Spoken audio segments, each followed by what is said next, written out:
And then the second person who defriended me was this nutty guy who had been on my e-list for 10 or 12 years, and he sends some of these wacky kind of emails on occasion to Jessica, and it sort of creeps her out. But like many times with other people that I had to defriend or take off the e-list, he sometimes goes overboard, and there was something I saw some right-wing posts or whatnot, and I was like just disgusted by it, and I just made a little comment on Facebook, and then he starts to try and lecture me that I should vote in the Democratic primaries. And I'm like, what do you not get about my being a political independent?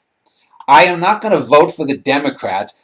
I'm not going to vote for the Republicans, because if Republicans are the abusive spouse, the Democrats in this country, you're in Canada, but the Democrats are the enablers of that abuse. And I will not vote for these fucking pieces of shit. If you are voting for the two main parties in America, you are voting for no change, because you're not going to get any significant change. And so then and because he had no logical comeback to the things, he defriended me. He emails Jess, I'm sick and tired of your asshole husband. Well, as I said, there were a number of things over the years where people, myself and some other people, had suspected some things about him, this passive aggressive stuff. I won't get into it, but these are the kinds of people that I can tolerate until they go over the line like this, but really frustrates Jessica.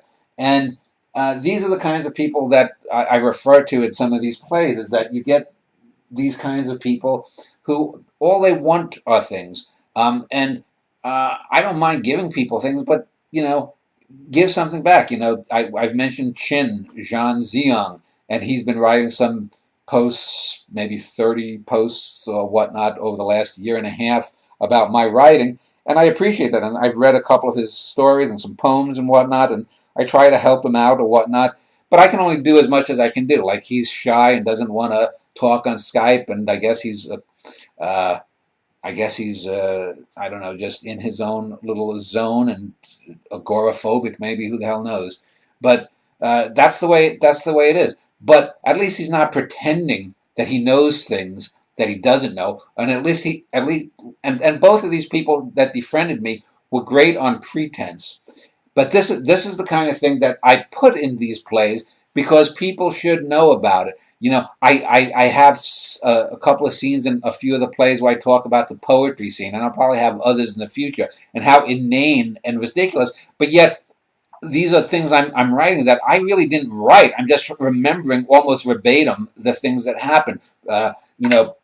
Gay poets shaving creaming a lesbian poet, because at that time gays didn't like lesbians or gay males, and this kind of nonsense that goes on. In one of the other plays, the later plays, I talk about another person who had come to the Uptown Poetry Group, who used to walk around national parks in the nude, and this is what this person really. Don't you refer to him too in one of these plays where he had a picture up when he was playing the piano or something? He said, "I'm actually naked."